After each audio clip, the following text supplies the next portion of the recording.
Here we are with the patch notes for the Dark Realm season. If you haven't seen my previous video going over the seasonal rewards, go check that out. But here we're going to go over the balance changes and quality of life updates they've added to the game. First, starting with the regiment updates, which we briefly talked about in the previous video. Here you can see some examples of the customizable banners.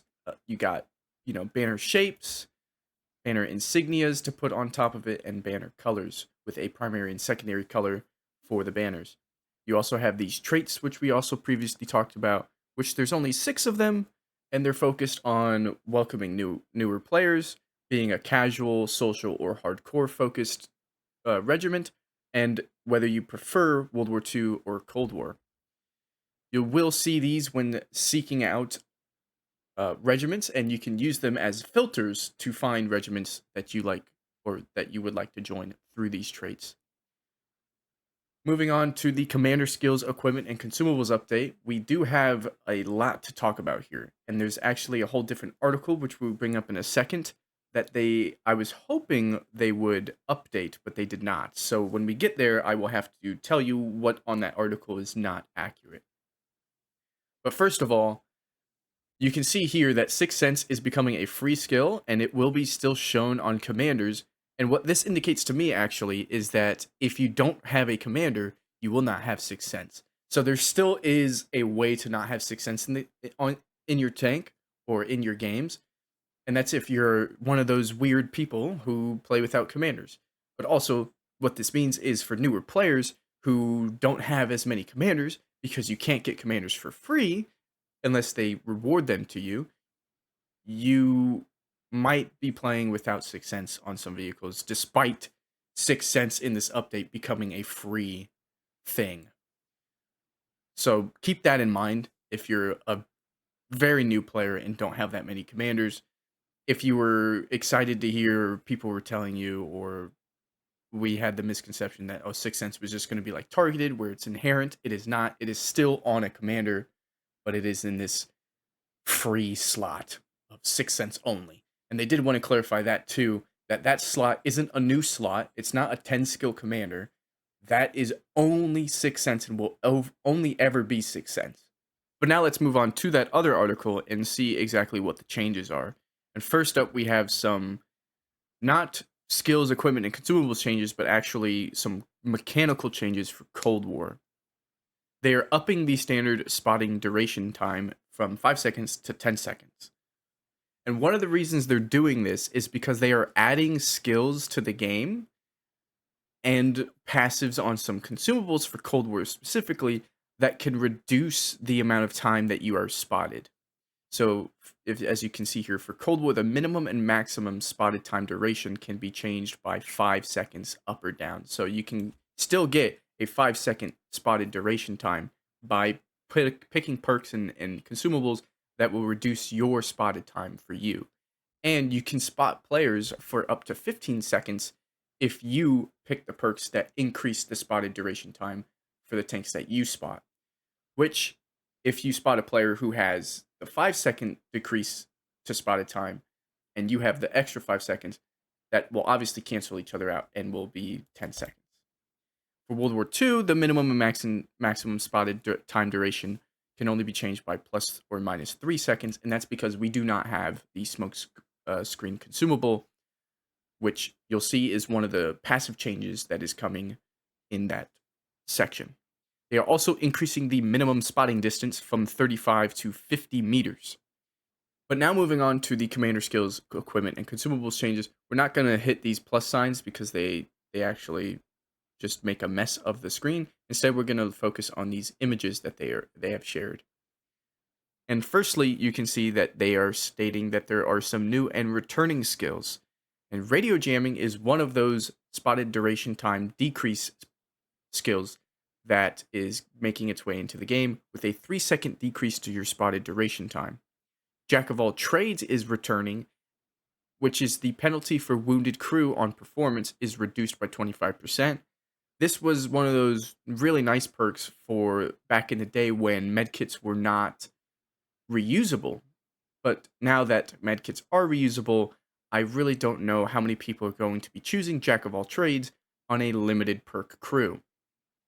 As for the other 4 perks in that section of new and returning skills, none of those are actually coming within this update. ATGM Expert, Rocket Scientist, Pyromaniac, and Rocketeer have been pushed back to a future update.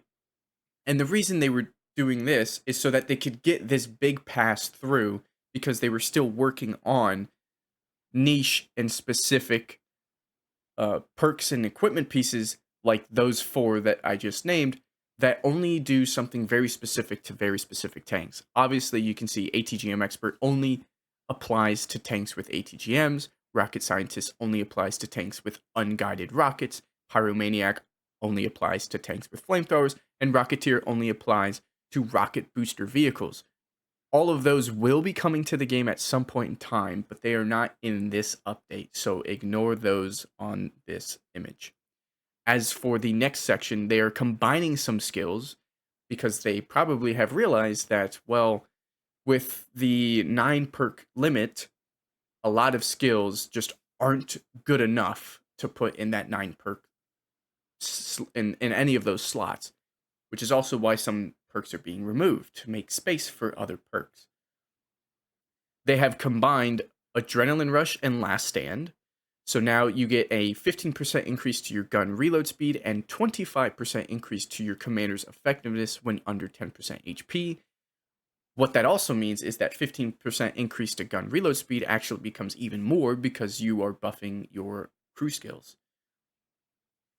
They have combined Comms Technician and Marked Target. So now, not only do you get the 3-second increase to the duration of enemy vehicles that you have spotted, but you also get 30% increase to your radio range. They have combined Controlled Impact and Trick Driving.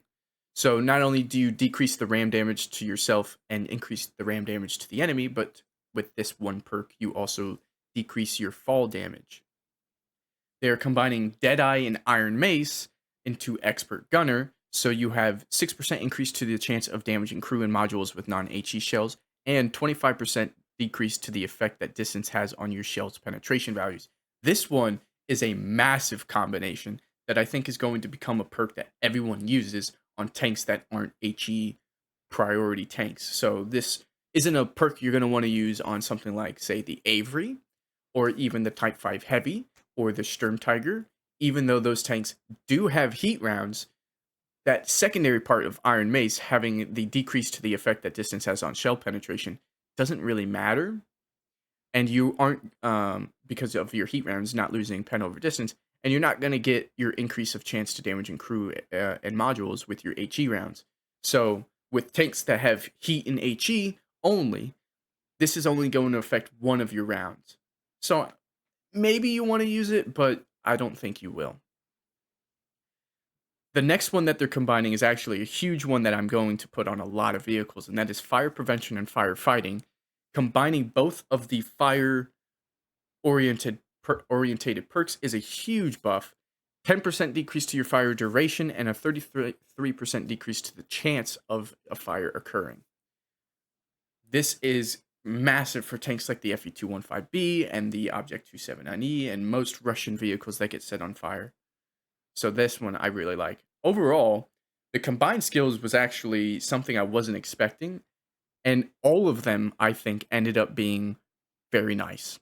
I like the idea of all of them. The Deadeye Iron Mace one might be quite strong, but again, with having only 9 perks, it's nice to have these similar-esque perks combined into just one. But now we move on to the skills that they are adjusting. And you can see off the bat that Sixth Sense is mentioned here. It is now an inherent feature of all commanders and no longer occupies a skill slot. Safe Stowage is getting a buff, but I still don't think I would use it. You get a 25% increase to your ammo rack durability, but if you do get ammo racked but it doesn't pop off, your reload penalty with the damaged ammo rack will only be 50%, which is kind of pointless because you're going to immediately use your repair kit on that because you don't want to sit there with a damaged ammo rack no matter how much ammo rack durability you think you have from Safe Stowage and a future equipment piece we will be looking at. So I don't think Safe Stowage is going to get any increase in usage, but who knows. The rest of these are nerfs, and some of them I don't understand. Starting off with off-road driving, they are nerfing the terrain resistances that you gain on soft terrain. I don't think this was necessary. I do think off-road driving could have been combined with trick driving instead of putting it with the controlled impact, because controlled impact on itself is still very good. Trick driving and off-road driving probably should have been combined instead.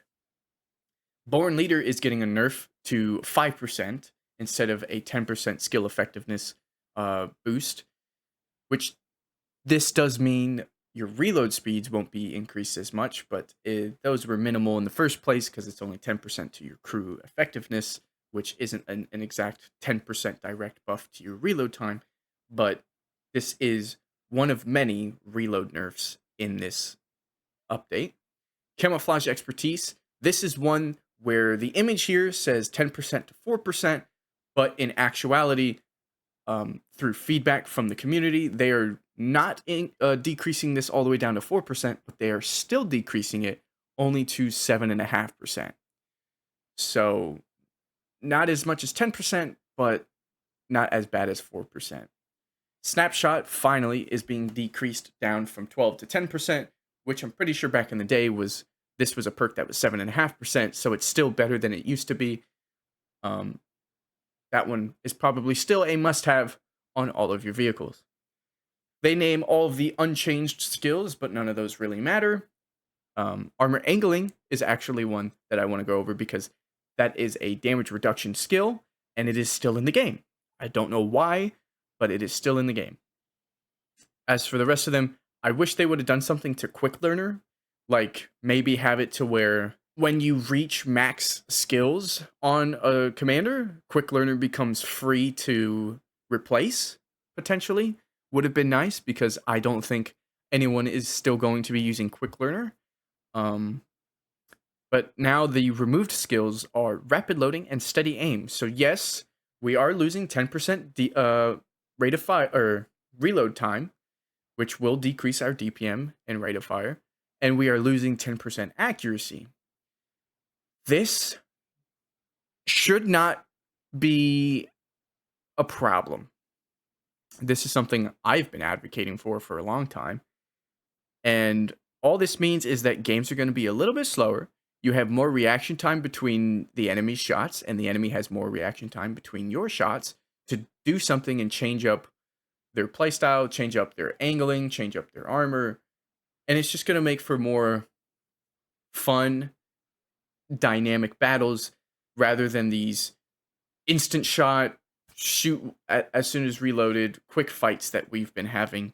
Steady Aim, yes, it's 10% accuracy. This is going to hit worse accuracy vehicles way more, because with 10%, they got a huge buff on those. Say a tank with 0.4 accuracy, we get a 0.04 buff on one skill. And since it's a skill, something like Born Leader, which it was an increase to skill effectiveness, would buff the 10% by however much that would do as well. Same thing with Vents and Food. So just from Steady Aim alone, you weren't just getting 10%, but you were getting way more than that. Already accurate vehicles like the Grill and other low value accuracies, they will still feel accurate. Worse accuracy vehicles, you will probably just have to use your aim time. Aim time is going to become a perk, or a value that people will have to respect a lot more, to fully aim instead of shooting while your reticle is still shrinking. I will say that I wish Steady Aim would have just become a 10% aim time perk instead of a 10% accuracy perk, but they are removing it outright. Moving on from that, hopefully not controversial, but sadly probably controversial section, we go to skills converted to equipment. Now this one confuses me because I don't know why we're doing it, and I'll tell you more about silent driving when we get to the equipment, because its change to an equipment piece makes less sense than muffled shot. Muffled shot is becoming, I believe, the flash hider, and so that one, it's unfortunate because it's another equipment piece that will have very good value that you'll have to make the decision about, and you can't just have it as a skill. But when we get to the equipment, you'll see we now have 4 equipment slots because enhanced targeted info is gone. We will inherently have our outlines back, and they are just giving us that 4th equipment slot for free. So if you ran muffled shot on specific tanks, don't worry. Now that it's an equipment piece, you won't have to remove one of your 3 already existing equipment pieces on that tank. You can just use your now free 4th equipment slot for the flash hider. And speaking of equipment, let's now move to that. Immediately, they start with the silent driving and muffled shot equipment pieces. And the first one is low noise exhaust system. Obviously, it just does what silent driving does, a 55% decrease to the effect of driving on your tank's camo factor. Now, the reason this bothers me is because we're going to skip ahead a little bit. Camouflage net is returning as the stationary equipment piece for camo now. And improved concealment is getting reductions to its concealment values since it works both stationary and on the move. So now there's 3 pieces of equipment for camo. And I think silent driving in particular feels the most useless. And we should have used the low noise exhaust system name to replace improved concealment, move this camo net icon back to the camouflage net so that we have camouflage net and low noise exhaust system. And low noise exhaust system just does what improved concealment does, and camouflage net gives us back our stationary camo, and we still have silent driving as a skill. That's what should have happened. But instead, we have now 3 camo boosting equipment pieces. 1 for stationary, 1 for both, and 1 for moving only. It feels very weird. It feels very unnecessary. But as for the flash hider, this one makes more sense, and I'm not too upset about it being removed as a skill and made into an equipment piece. But I am upset about silent driving. And now moving to new and returning equipment, as we already spoke about, camouflage net is returning, which reduces tank detectability while stationary after 3 seconds. And this, if you compare to the values down here, are similar to a lot of them. And the improved concealment values, some of these I didn't know for Cold War, and they were insane. I mean, improved concealment for tank destroyers was 30%. 30%. It's no wonder things like the Weasel and the Ontos had to be proxy spotted. Because not only did smokescreen consumables give you camo, but they were getting 30% on improved concealment as the cheapest equipment piece in the game, too. It's so cheap. And it was giving tank destroyers 30%. But now in Cold War, you will only be getting 15%. And all other tank classes in Cold War will also be getting 10%, including heavies, which is quite interesting. In World War II, only lights and mediums will get 10%. Heavies will get 5%, this is an equipment piece you're going to want to use on heavy tanks. And tank destroyers will also be getting 15%. Arty will only be getting 5%. Ha ha ha, funny. This does not stack with improved concealment, which is very important.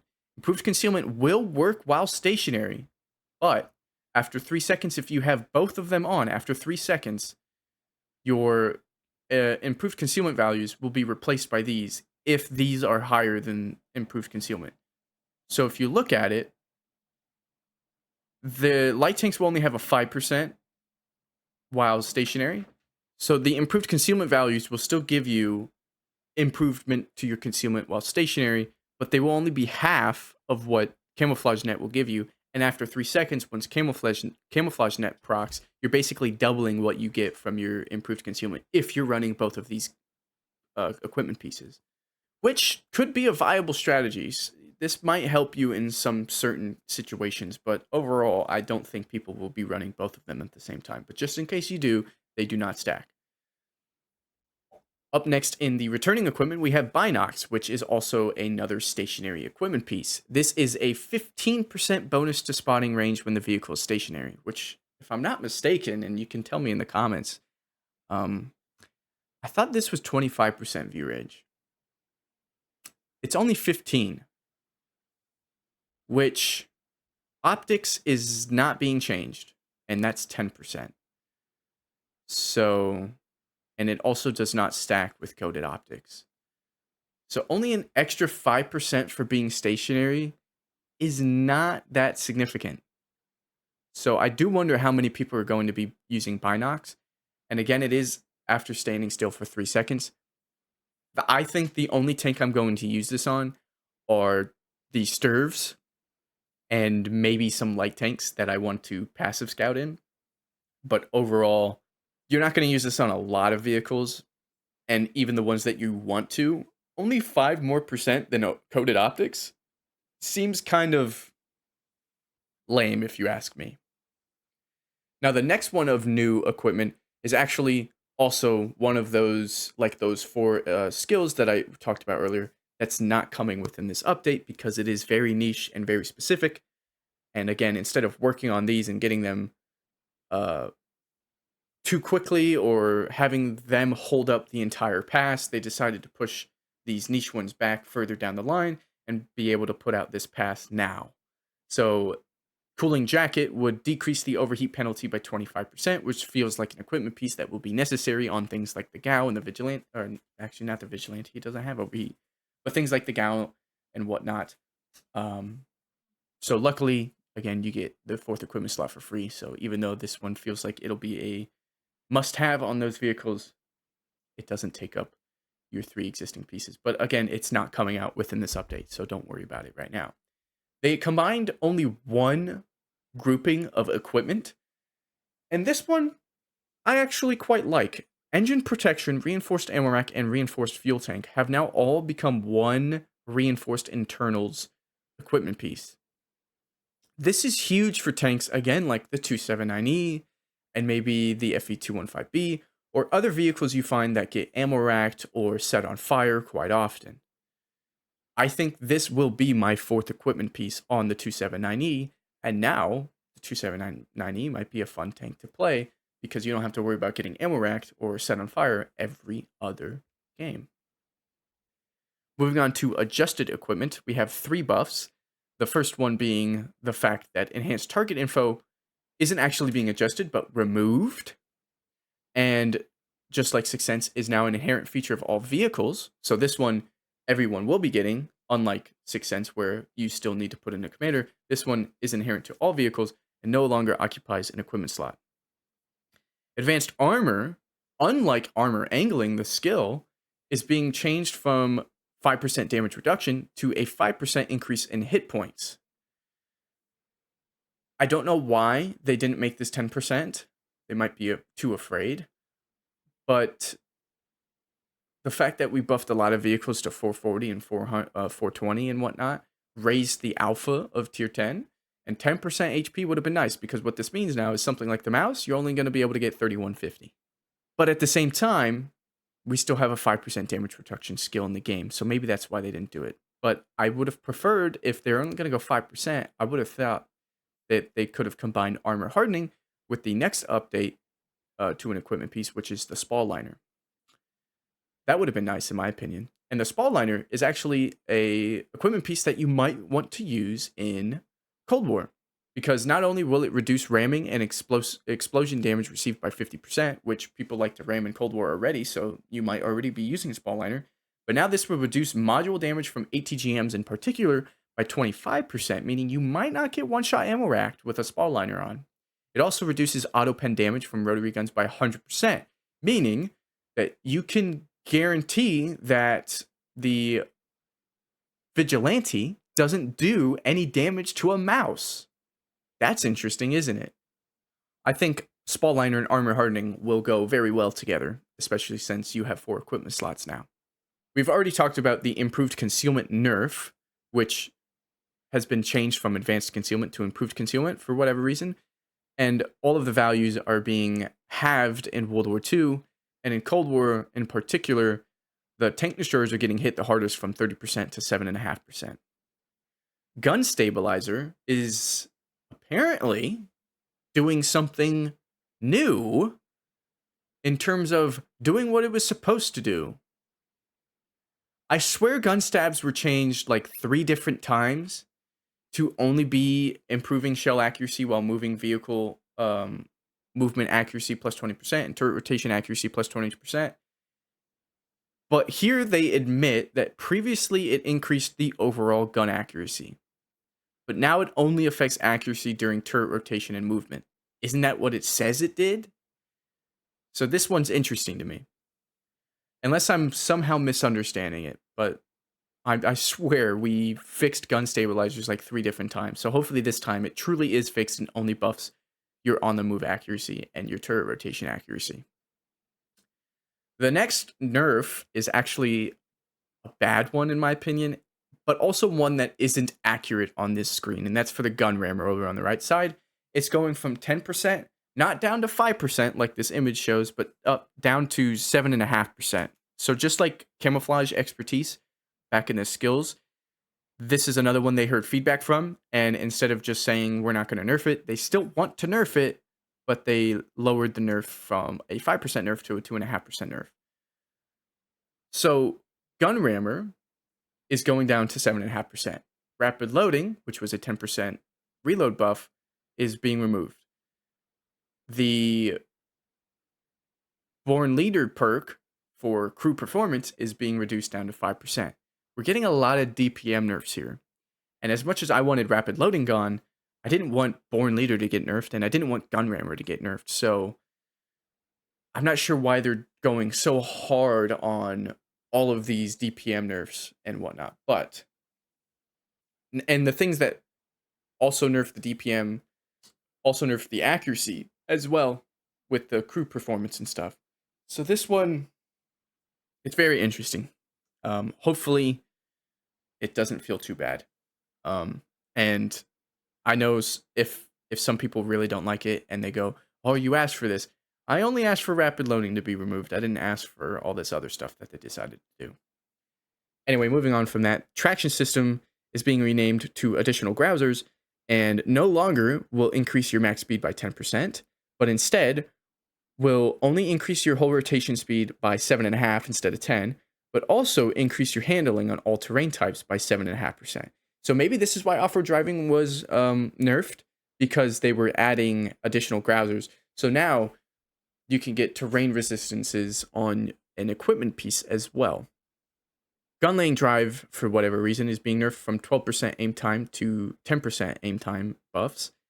And as much as I want to say it doesn't matter, this is actually quite significant since, again, we're removing accuracy in the form of steady aim.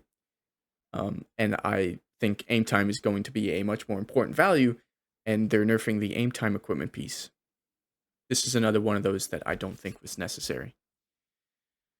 They did change a bunch of names for equipment pieces, like advanced optics is now being changed back to coded optics, which I'm not gonna lie to you, I didn't even know it was called advanced optics. I called it coded optics this entire time. I think. Toolbox is back, and advanced powertrain is being changed to turbocharger, but it is still a 5% increase to your horsepower and top speed. As for the other stuff that's unchanged, luckily vents isn't being changed despite Born Leader being changed, and advanced reloader sadly isn't an equipment being turned into a skill. Last but not least for these big changes is the consumable changes, which the Cold War consumables in particular have changes that I had been asking for or thinking about for a long time. So this I really like. The normal smoke screen no longer, which I didn't know this even was a thing, no longer only shoots 3 grenades, but instead shoots 5 smoke grenades, just like the advanced one. So now both of them will be the same amount of smoke. But the passives have been changed from 10% invisibility, which is a term that wasn't even used in the game. So if that was 10% camo factor, then again, this was one of the reasons why tank destroyers had to be proxy spotted in the first place. But now that is gone, so you will no longer get a camo increase to your from a consumable, but instead this is one of those things that decrease spotted duration time. And on the normal one, it is a 1 second decrease. On the enhanced one, the reusable one, it is a 2 second decrease. This I had been advocating for a long time, and it's nice to see exactly that being done. The idea of smokescreen in the first place was to break line of sight, so the passive should have leaned into that. And if I'm not going to use the smokescreen to break line of sight, the passive at least helps me to get unspotted quicker. So it synergizes with the idea of the consumable and works well with it, whereas invisibility was just too powerful. Moving on to the automatic fire suppressor, as you can see, it's now automatic. It extinguishes all fires automatically, which is very nice, very nice. You don't have to use them anymore. It still will be reusable as well. So, just if you're going to use a fire extinguisher on a tank, spend the extra silver for the automatic one.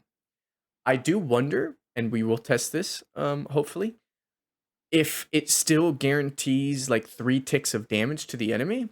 So maybe you still might want to use a normal one for the cases in which your reaction speeds to being set on fire is quicker than the automatic fire extinguisher. But even if it is, you only get one use of a standard. This gives you, reusable fire extinguishers. So I don't know. We'll see. And maybe you could still maybe you could still manually press it if you're quicker than the automatic. But anyway, the whole patch repair kit's being changed. And this is a huge change in my opinion. The standard whole patch repair kit and the enhanced whole patch repair kit are going to do the same thing. The only difference is they're passive, and again, that the enhanced is reusable.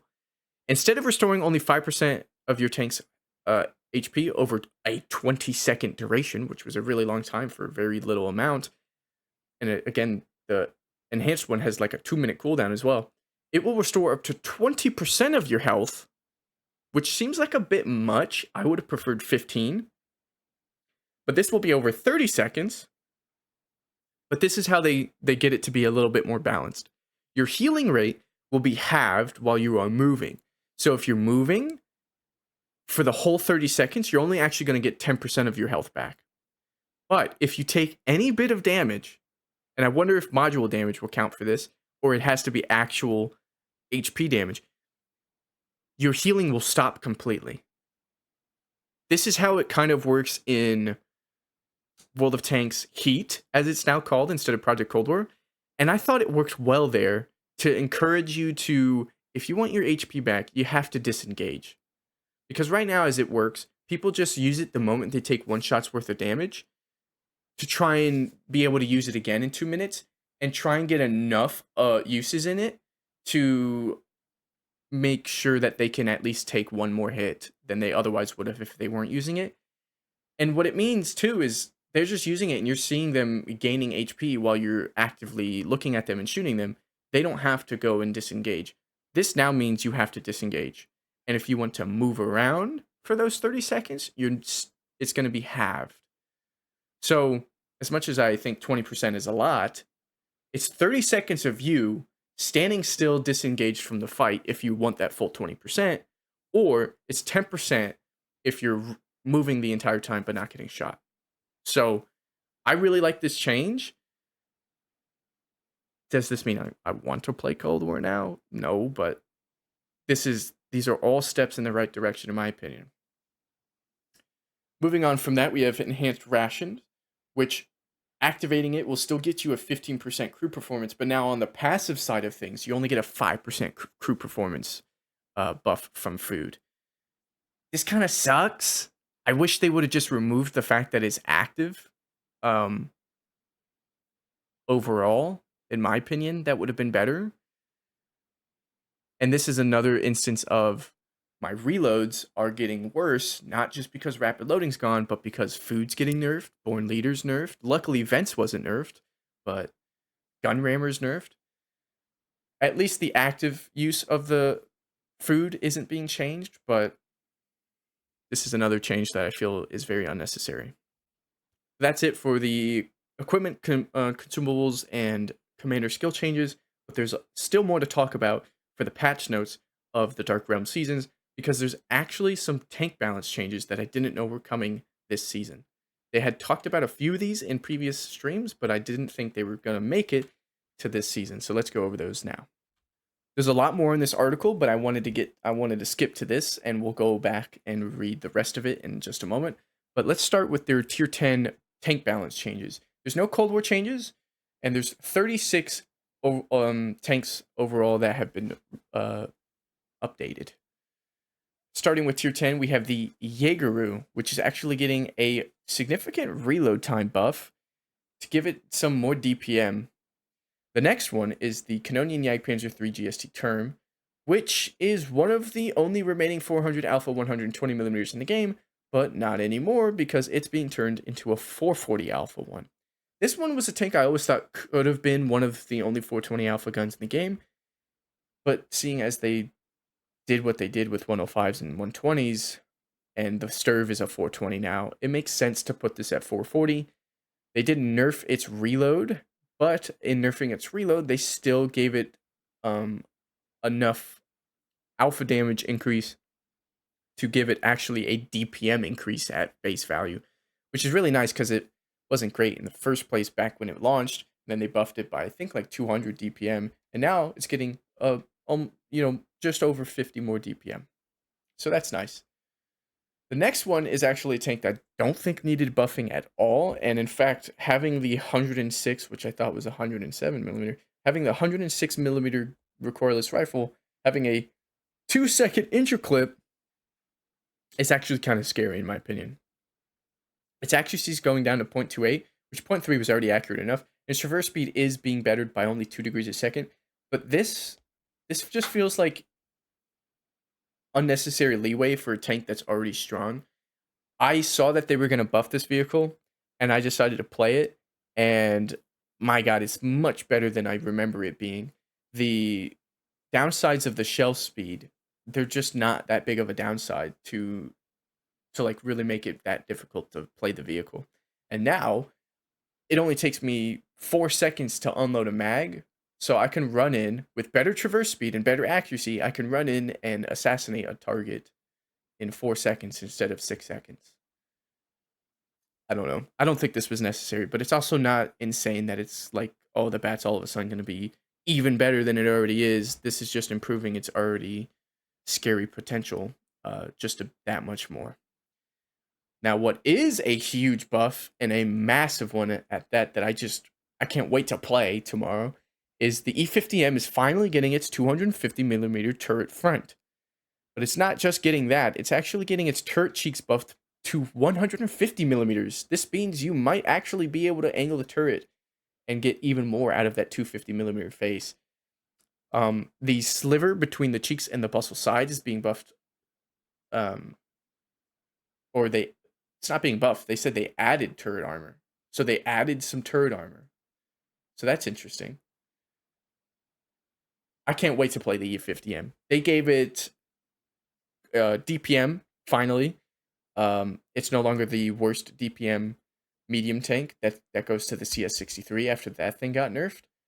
They gave it 50 more hit points, and they had buffed its armor a while back, but it wasn't good enough. This should make it good enough to bounce standard rounds. You're not going to tank premium rounds, but a lot more standard rounds are going to bounce your face.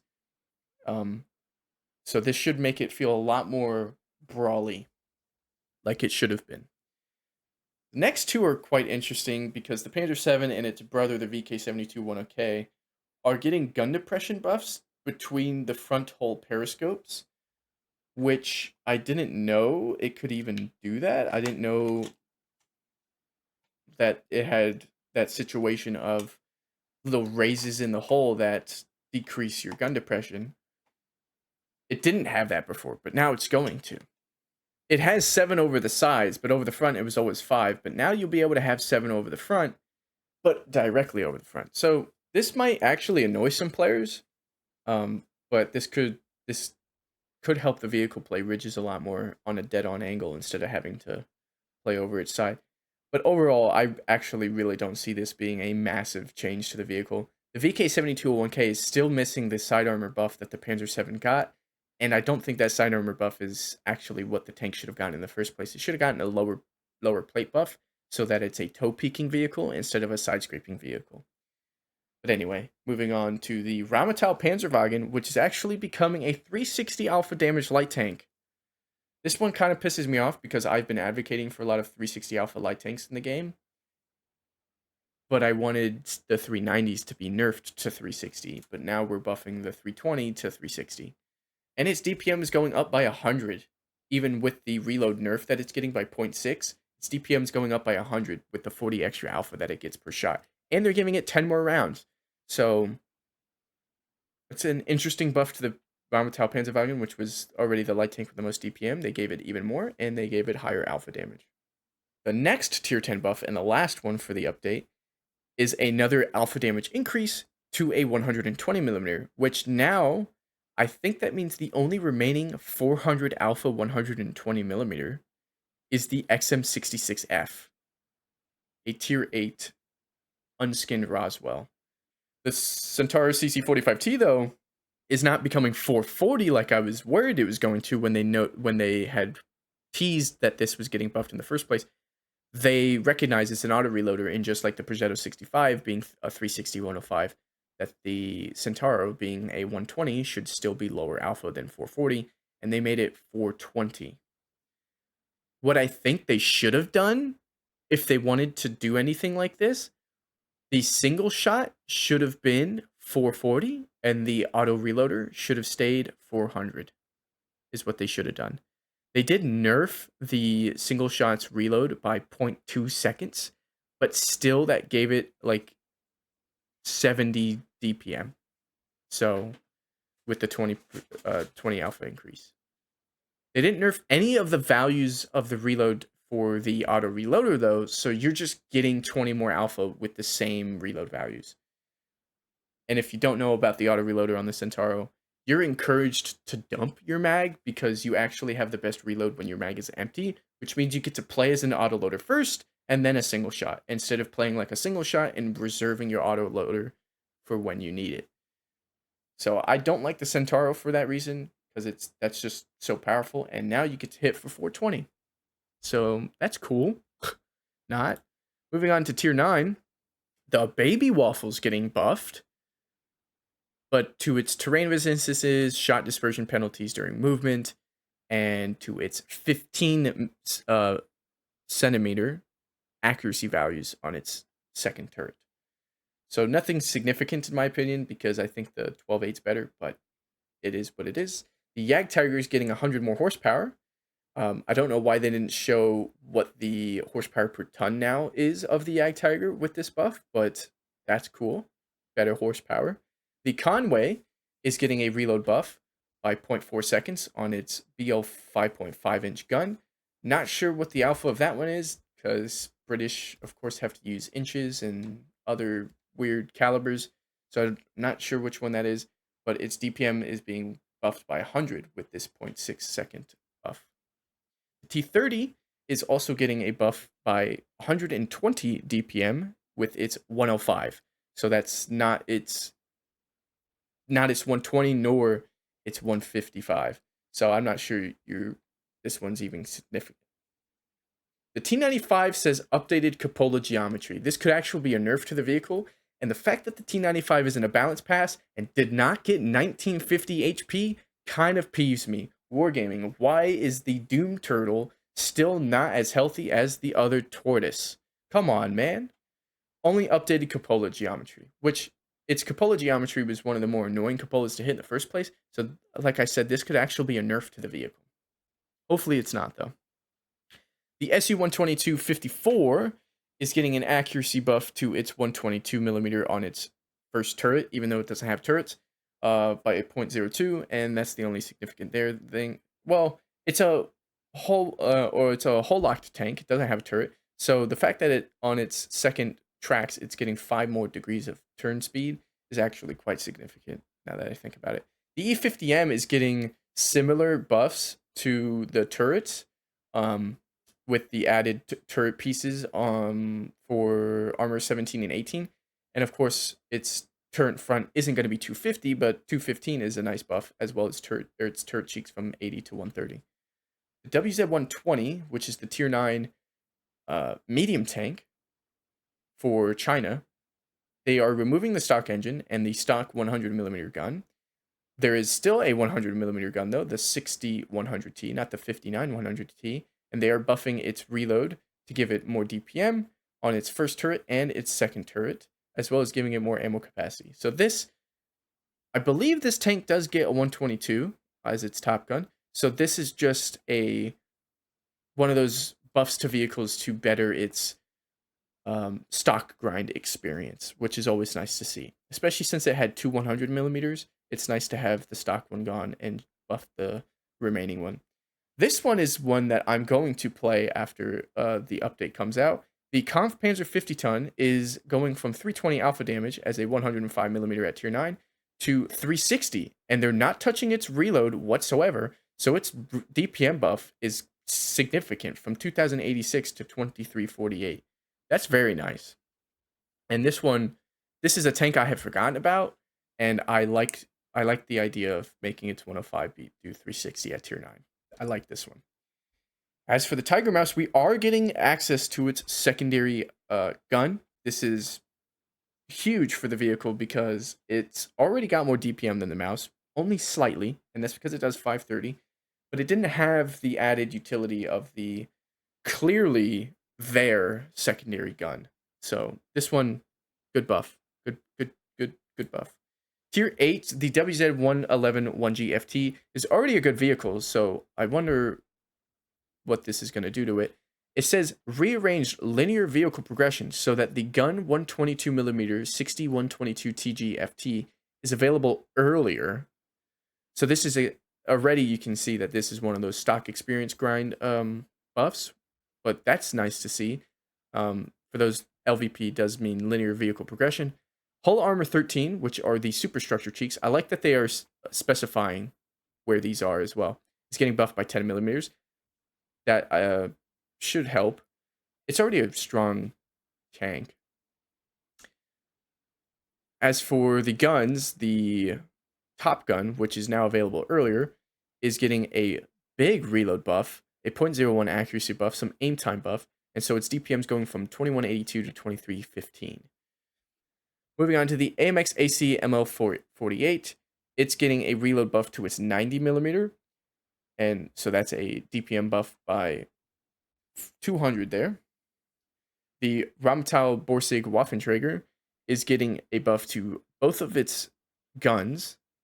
And yes, it does say turret 1, but the Borsig only has one turret. It's getting a view range buff by 10 meters, which is, for a tank destroyer, always getting a view range buff is very nice to get. And with its 12.8, it's getting a 0.5 second reload buff, giving it some significant DPM increases. And for its 15 centimeter, it's getting a 0.8 second reload buff, giving it 100 more DPM. I still would prefer the 12.8 over the 15, but if you want to play the 15, you got a good reload buff. Sturm Tiger P, armor 22, upper hull structure front, 215 to 230. This is just its entire face, which sounds like it'll be helpful, but it's so flat, and any tank that could pen it with 215 existing probably can pen it at 230. So it's a nice thought, but unlike the E50M's turret face by 20mm, I don't think this will be that significant. They did remove the stock engine, though, which is another nice LVP progression change. The Ferdinand didn't get the same buff, but that's because the Ferdinand has a stronger face than the Sturm Tiger P. So I don't know why they didn't just buff the Sturm Tiger P to have a 250mm face like the Ferdinand does, but it is what it is, and it's getting the same other changes overall. The Fortress Ferdinand, same thing, just doesn't have two chassis because it's a premium version. Jagdpanther 2 is getting a engine 1 horsepower buff and a buff to its 88mm from 6.8 seconds to 6, which gives it a lot of DPM, but it's not its top gun. So this is just another stock experience kind of thing, unless you want to stick with the 88 over the 490 alpha gun for whatever reason. And speaking of 88mm, The Yag Tiger, the upper front plate and behind mantlet is actually getting buffed to 175, and its reload time is getting buffed by 0.2 seconds, as well as some aim time and a very nice accuracy buff, putting it below a 0.3 accuracy value. The WWII 2, which was probably the least fun of the entire line past tier 6, is getting a top speed buff by 5 kilometers an hour, and its baby gun is getting a accuracy buff by 0.03. That's insignificant, but its 105 is getting a reload buff, and its 12 centimeter is getting a huge reload buff by 0.7, giving it a lot more DPM. This might make the vehicle feel a lot more in line with the line, because the 7 was very good. And then you get to the WWII 2, and it's just like, eh. And it's the only one in the line with a baby gun too, so it just felt the most out of place. This next one is very significant, and that is the WWII 03, which is a 420 Alpha 105, so it got a buff previously, but now it's getting 20 more meters view range, which is more than what the tier 10s have. The tier 10 Sturv has 370 meters base view range, so I'm not sure why they're doing that. I never like to see that, and they've done this with the French light tank, where the French light tank tier 8 has more view range than the 9, so you're not going up in progression, but when you get to the next tier of tank, you actually go down in your view range. So this is weird. I don't like seeing stuff like that, but it's 105, which is now 420 Alpha, is getting a reload time buff, which is kind of weird and kind of crazy, by 0.4, giving it 100 more DPM, 105. Its siege mode transition time wasn't half a second like the Sturv, though. It was 1.3, but now it's 1. The AT-15 is getting a cupola buff, where I never like to see these because it turns weak points into not weak points. This is the loader's machine gun, which is the bigger of the two cupolas, because the AT-15 actually has 2 cupolas. It actually really has 3 cupolas. So if you don't have enough pen for 152 millimeters, you haven't enough pen for it before at 127, there are smaller cupolas you can still pen, but now the big weak point is getting buffed. 152 doesn't sound like a lot, especially at tier 8, but it's something. As for the rest, it's just movement buffs. Chariot tier is getting a buff to its 20 pounder in accuracy and aim time, whatever. T28 prototype is actually getting an HP buff from 1150 to 1300. I like this one. The turret mantlet is actually getting buffed too, from 203 to 254. The SU-101 is getting a gun depression buff to some of its guns. Actually, all of its guns, from 2.3 to 3 degrees of gun depression. Interesting. I don't think that'll change anything, but for its top gun, it's seemingly only getting a 0.3 second reload increase, which gives it just under 100 DPM. The ISU-152 is getting a huge HP increase for a vehicle that does 750 alpha damage. I'm not sure this one makes as much sense as something like the T28 prototype, but I mean, there you go. There's 150 more HP. Cool. And its top gun is getting a accuracy buff from 0.46 to 0.42. I expect to see more things like that now that steady aim is gone. Tanks with huge accuracy values like that at 0.46 might get compensated in future buffs by just buffing their base accuracy. The HMH ISU 130 and the non-HMH version are going from 1300 to 1350 HP as well. Those, whatever, they don't hit for 750, so I'm not that bothered by it. The ISU 152K is getting the same HP value increase. I feel like you could have kept that one the same, since that one's a tier 10 gun on a tier 8, but it is what it is. And there's only one tier 5 being nerfed, and that is the T67's 57mm gun. It's getting a huge 1.4 second reload increase. So its DPM's going from 1800 to 1184. That's kind of crazy. All those pub stompers out there using the 57mm just got smacked in the face. But of course, like I said, we skipped to this portion. There's still more stuff to talk about, and one of the more important ones is additional improvements. Support added to show the guaranteed drop counter for DLC war chest, whatever. PS5 support for DRS with FSR, to improve performance in maintaining 60 frames per second. My friend Carnave, playing on the Series X, has been getting a lot of games that just stick at 30 FPS, so hopefully they can fix that next too. But the biggest one here is that the following vehicles' autocannons can no longer cause crew damage. That includes the Vigilante T249 Black Edition, the MBT-70, the XM800T, the Martyr 1A1 and 1A3, the Shred Tread, the Moderna, the VADS, the GAU-8, the Weasel 1, and the T85M GMC, which is the Tier 4 light tank autocannon that just came out, and the Squall, which is in the Ultimate Season Pass. They're changing a bunch of terrain resistance areas on specific maps as well. The images aren't loading for me, so I will have the article in the description for you to look at.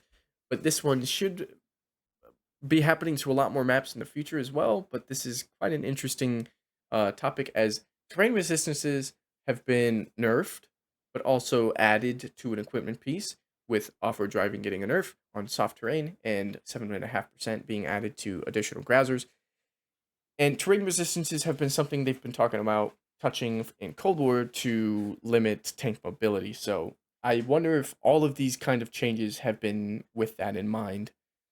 Speaking of Cold War, they have removed a lot of maps from Cold War rotations. And these are a lot of problematic maps, in my opinion, because a lot of World War II maps just don't work in Cold War. No matter how much Cold War players want more maps, it is not as easy as just giving you shit maps. I mean, do you really want these shit maps? They're removing Sunset Coast and Mountain Pass from all eras. Himmelsdorf and Berlin were somehow in Era 1, but now not anymore. Severgursk is being removed from Era 1 and 2. I don't think it was in Era 3. Countess is being removed from Era 3, but it's still in Eras 2 and 1. Swamp, Siegfried Line, and Fjords are being removed from Era 1. Good. In my opinion, good. There's a lot more maps, too, that could be swapped in and out. I actually think Highway is one of the only World War II maps that felt better in Cold War with the line of sight changes. So that one should be added back to compensate these maps removals. But Thiepval Ridge, still in era, I think all 3 eras. That one needs to go, as well as some others. Anyway, I'm sure this will get a lot of complaints from Cold War players, but this is good regardless. Speaking of maps, Comarin's coming back. And no, it's not coming to Cold War. It's not 1,000 by 1,000. It's only 900 by 900. And they did increase the map size from its previous iteration. Unfortunately, I don't think that's going to load for me either.